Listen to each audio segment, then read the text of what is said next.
In this lecture, we're going to talk about a variety of tips and strategies to help use imagery most effectively within the context of sport and performance. We know that imagery is a widely used psychological skill for performance. As discussed in a previous lecture, it probably was used long before there was even a thing called sports psychology. Using imagined experiences to rehearse, to practice, to train, to recover from injury is a really common practice, and I definitely recommend that athletes use it. Like most other psychological skills, we know that imagery abilities can be improved with practice and intentional implementation. It doesn't happen by accident, though. Like everything else in sport, it has to be earned, that you have to practice and practice regularly to get better at it. But we know that people can improve with regular practice. Imagery can be used in all kinds of ways to enhance all kinds of different outcomes in sport. It can certainly be used to improve competitive performance and improve outcomes. It can be used to help implement game plans and strategies to sort of imagine how you're going to cope with opponents' game plans and how you're going to game plan and strategize to overcome those. It can help one reduce or cope with anxiety. Practice coping with adversity. Unforeseen circumstances can be experienced within imagery when done intentionally. Imagery can be used to build confidence. One of the best ways we know of to build confidence is to see yourself succeeding over and over again, and that can be done in imagery as well as it can be done in real life. We know one of the best ways to use imagery is to learn a new skill. So if you're trying to improve a skill in some way or learn a new skill, trying to improve your backhand or your goal kick or something like that, imagining that motor performance is a good way to ingrain that new skilled performance and learn it more effectively and faster. And we know that MI can be used, or imagery can be used to cope with injury. So it can be used to help with the rehab process itself, to maintain motivation, or to maintain skills during injury. I like this picture of this tennis player here because it's hard to know exactly what she's experiencing right now. She could be dejected after a loss. That's a possible interpretation. She could be using imagery before a competition or practice to get herself into the right frame of mind and mood state to perform her best. She could be coping with recovering from injury and trying to sort of psych herself up or deal with any fears that she might have before she gets into a training experience. She might be trying to build her confidence right before a big tournament by trying to imagine herself being successful, seeing herself hitting winning passing shots and placing serves right where she wants them and those sorts of things. So I like that this picture because she could be doing a lot of different things that could be using imagery in lots of different ways. Or of course, she could just be dejected after a loss. We don't really know for sure what's going on there. As far as some general principles of practicing imagery, one of the things we know of is that, like everything else in sport, regular practice is really the key. You can't just flip a switch and this works for people. Regular and repeated practice will improve the gains you can get from imagery. It's important in imagery to try to use all senses, not just visualization, but use kinesthetic feelings. How does your body feel during the motions? How do your muscles feel as they move? What does your emotional state feel like? In certain sports, even the taste can be important. For example, swimmers may taste that chlorine on their lips. They may smell the chlorine in the air. So you might use all those different senses to make your imagery as vivid as possible. It's very important to develop control over imagery. Some people really struggle with the outcome sort of being difficult to control, that imagery always seems to add and end in disaster with bad performance or losses or errors, those sorts of things. The one thing I would say, heck, it's your imagination. You pick the ending, right? So make sure that whatever you're doing in your imagery, that you're getting the ending that you want to be able to make it most effective. Now, sometimes in imagery, if it's our goal, we might try to imagine bad outcomes, bad luck, bad breaks, bad officiating, to imagine ourselves coping with that effectively and still achieving our goal. Because often in sport, that's the reality. You don't win just because you get all the right calls or the breaks all go your way. Sometimes the calls go against you, the breaks don't go your way, and you've still got to overcome those to be able to achieve your goals or perhaps win. We often talk about perspective in imagery. And when we talk about perspective, what we mean is you can use either first-person perspective. First-person perspective means I'm imagining what's going on around me in sport as if I'm seeing it out of my own eyes. So I see it from a first-person perspective out of these eyes out here. An external or a third-person perspective is as if I'm an observer watching myself. So for myself as a golfer, when I'm trying to learn new skills, I'm often using that external third person, almost like I'm watching myself on videotape as I'm trying to rehearse those skills. Once they get more ingrained, I try to transfer that to more of an internal perspective. How does it feel and look from my own eyes? Most sports psychologists would tell you to try to use both, the first-person perspective or internal and the external third-person perspective to try to get the most benefit from imagery.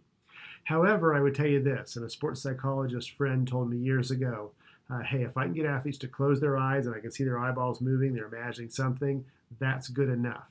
It's better to use just one perspective and use imagery than not do it at all. So if you're only comfortable or you can only really get clarity or controllability with one perspective, use that one. You're going to get a benefit from that. But experiment with trying to use the other perspective as well.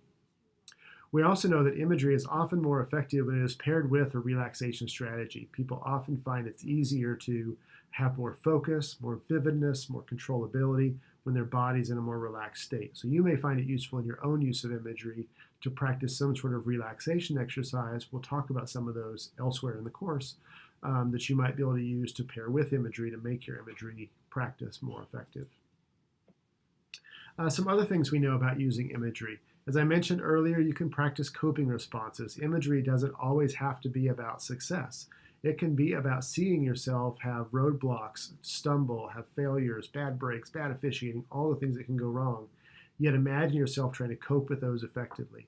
Sometimes that's a useful thing to do so that when you're in that competitive environment and some of those things happen, you're prepared for those. You've encountered those before, at least in your imagery, and you're ready to deal with those. Imagery is a nice thing because it gives you a chance to practice places, experience situations that might be hard to experience directly or repeatedly directly. Watching the Winter Olympics recently and noticing how in a lot of the ski runs, they're dealing with really high winds.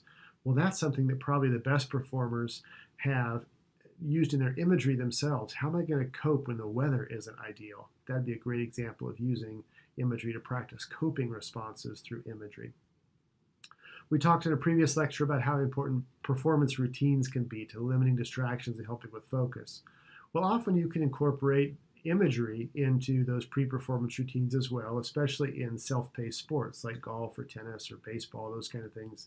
So if you've got a routine that you go through before you hit a golf shot, a tennis shot, or step into the batter's box in baseball, it can be helpful to incorporate just a 1 second or two flash through of a successful outcome of what you're about to do.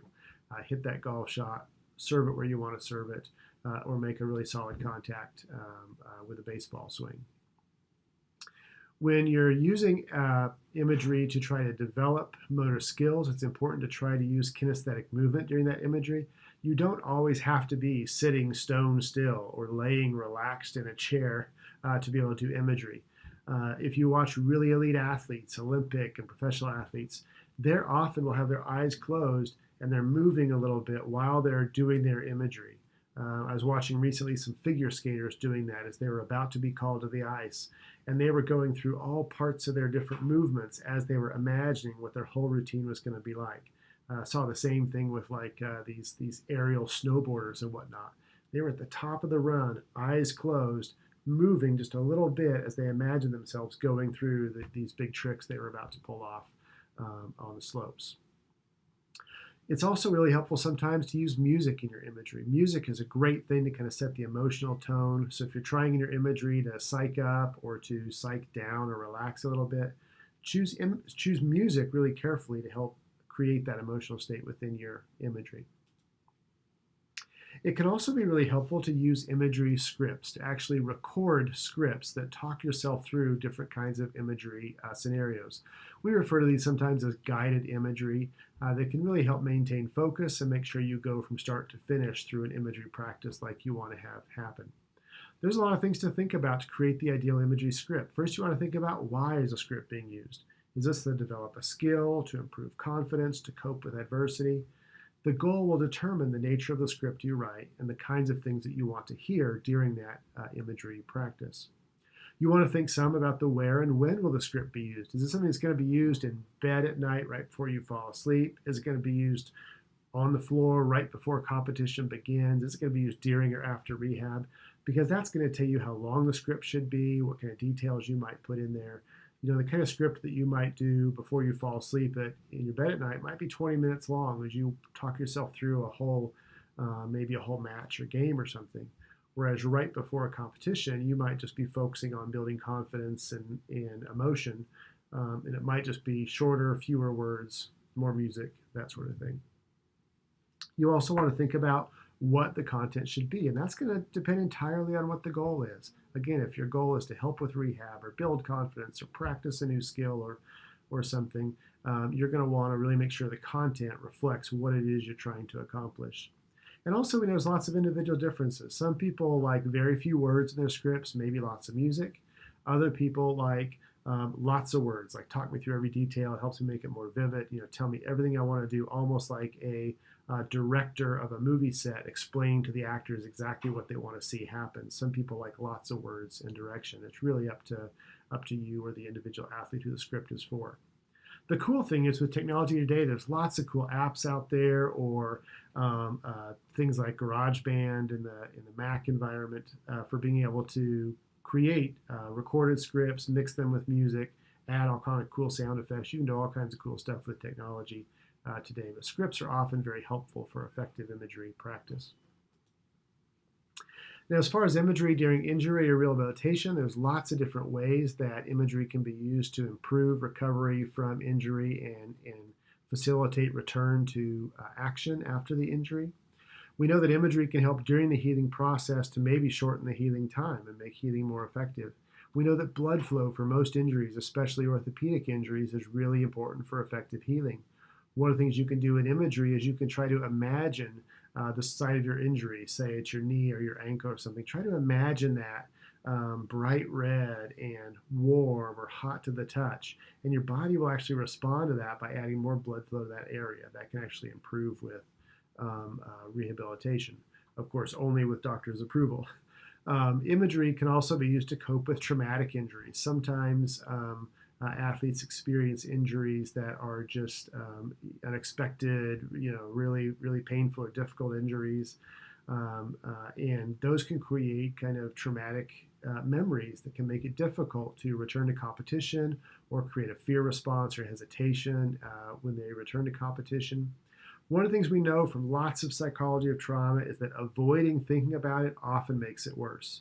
And so imagery can be a nice way to sort of keep going through those scenarios, become more familiar with it, almost until you're bored with it. That's actually a treatment for PTSD in clinical psychology, is encouraging people to reimagine their trauma over and over again until they actually get bored with it. It's not so anxiety provoking after a while.